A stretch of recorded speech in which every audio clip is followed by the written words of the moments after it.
Hello students, welcome back to our YouTube channel E Takshashila classes. तो this is Sahil Sharma in front of you. जैसा कि आप सभी को पता है, कल हमारा सीडीएस का रिजल्ट आया, यानी कि अप्रैल 28 को शाम को 6 बजे के आसपास सीडीएस 1 2025 का रिजल्ट आया है ना। तो सबसे पहले जिन भी बच्चों का सीडीएस का पेपर क्लियर हुआ है, चाहे वो आईएमए ओटी किसी भी एकेडमी के लिए उनका जो रिटर्न है वो क्वालिफाई हुआ है, तो उन सभी कैंडिडेट्स को मेरी तरफ से बहुत सारी ढेर सारी बधाइयां। तक्षशिला ने भी बहुत अच्छा रिजल्ट प्रोड्यूस करा है। एक दो दिनों में आपको इसी यूट्यूब चैनल पे जो तक्षशिला का रिजल्ट है वो भी आपको देखने को मिलेगा, बच्चों के रिव्यूज भी देखने को मिलेंगे। बट उससे भी ज्यादा इंपॉर्टेंट आज की इस वीडियो में मैं जिस टॉपिक पे बात करने वाला हूँ वो बात करने वाला हूँ मैं कट ऑफ की। क्योंकि काफी बच्चों को ये था कि भाई हाँ जी, हमारा जो है वो पेपर क्लियर हो जाना चाहिए था, हमारे अच्छे नंबर बन रहे थे, हमारा ये था वो था, वहां की आंसर की से इतना स्कोर हो रहा था, वहां की आंसर की से इतना स्कोर हो रहा था ना। देखो, ऑब्वियस सी बात है कि जो कट ऑफ वगैरह है वो एक साल बाद हमें देखने को मिलेगी। जब ये बच्चे जो है वो एकेडमी में पहुंच जाएंगे, उस टाइम पे तुम्हें तुम्हारा स्कोर और इस पेपर की कट ऑफ क्या थी वो देखने को मिलेगी। तो मैं यहाँ पे तुम्हें श्योर शॉट तो बिल्कुल नहीं बता सकता कि भाई कट ऑफ क्या है।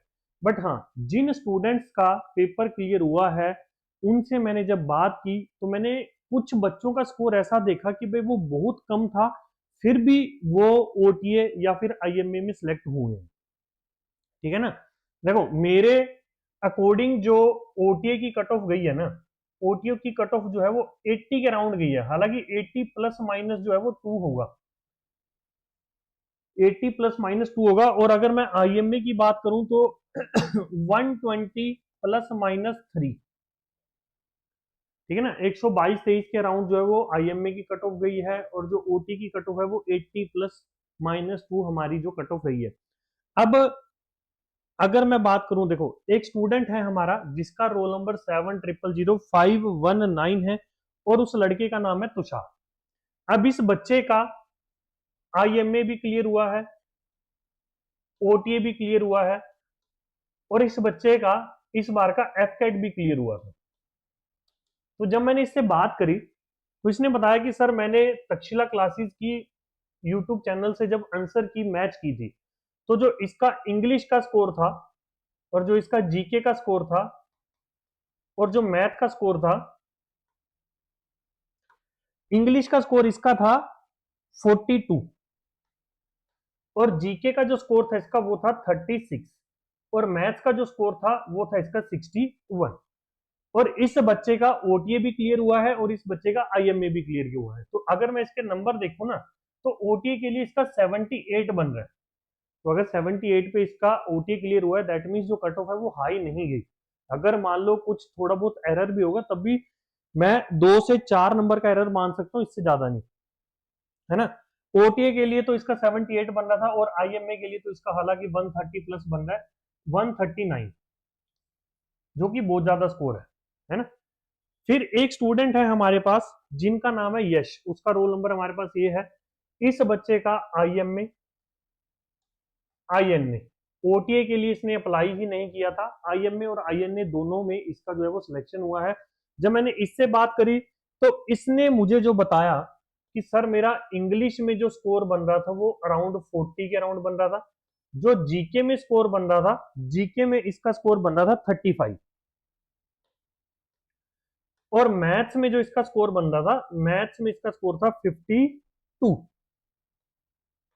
तो अगर मैं देखूं 127, 127 जो है इसकी कट ऑफ गई है। हालांकि जब मेरी फोन पे बात हो रही थी वो खुद कह रहा था कि सर, मेरे को पर्सनली ऐसा लगता है कि भाई 120 के अराउंड जो है वो आईएमए की कट ऑफ गई होगी, है ना।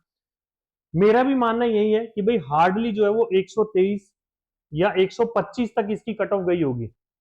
अगर मैं इससे भी ज्यादा लेके चलूं, मैं हालांकि इससे ज्यादा कट ऑफ नहीं गई होगी, जो आईएमए की कट ऑफ है वो अराउंड समवेयर अप्रोक्सीमेट 125 ही रही होगी। देखो, इस वीडियो का पर्पस क्या था?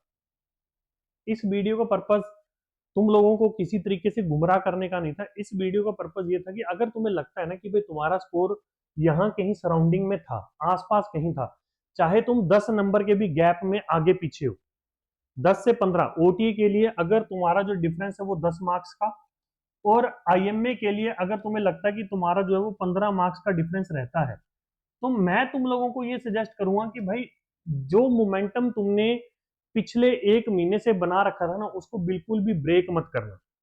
क्योंकि अभी क्या है, सीडीएस 2025 की बात मैं करूं, अगर 14 सितंबर को हमारा सीडीएस 2 होगा, अगर मैं एफकेट 2025 की बात करूं तो समवेयर मतलब मिड अगस्त में जो है वो एफकेट का पेपर हमारा हो जाएगा। ठीक है ना, तो हमारे पास टाइम ज्यादा नहीं है, हमारे पास 3 से 4 महीने, 3 to 4 मंथ्स हैं। और अगर आप अपना मोमेंटम बरकरार रखते हो तो मैं तुम्हें गारंटी के साथ बोल सकता हूं कि जो नेक्स्ट पेपर होगा तुम्हारा डेफिनेटली क्लियर होगा। ठीक है ना, 3 से 4 महीनों में तुम बड़े अच्छे से इन चीजों पे, अपनी कमियों पे काम कर सकते हो। ठीक है, अगर आप लोग सीडीएस 2 2025 की तैयारी भी करना चाहते हैं तो हमारा ऑफलाइन बैच जो है वो 1 मई से स्टार्ट हो रहा है।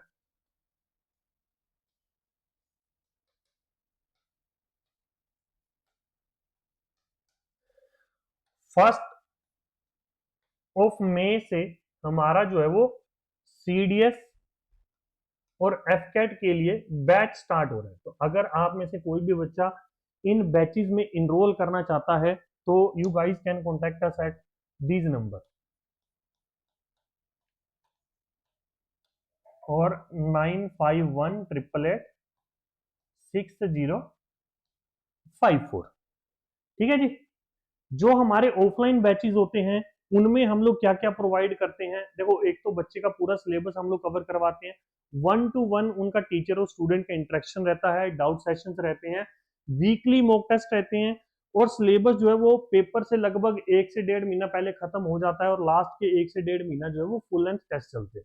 ठीक है ना, तो कोई भी बच्चा अगर इनरोल करना चाहता हो तो इन नंबर्स पे हमें कॉन्टेक्ट कर सकता है। तो आई होप आपको जो आज की वीडियो है ये हेल्पफुल लगी होगी, आपको कहीं ना कहीं कुछ ना कुछ रास्ता क्लियर हुआ होगा कि भाई आपको आगे किस रास्ते पे चलना चाहिए, तैयारी करनी चाहिए या नहीं करनी चाहिए। ठीक है ना, तो जैसा भी अगर कोई भी फर्दर इंक्वायरी है, इसके अलावा कुछ भी आप पूछना चाहते हैं तो कमेंट सेक्शन में जरूर पूछिएगा। तो चलिए मिलते हैं आपको नेक्स्ट वीडियो में, तब तक के लिए जय हिंद।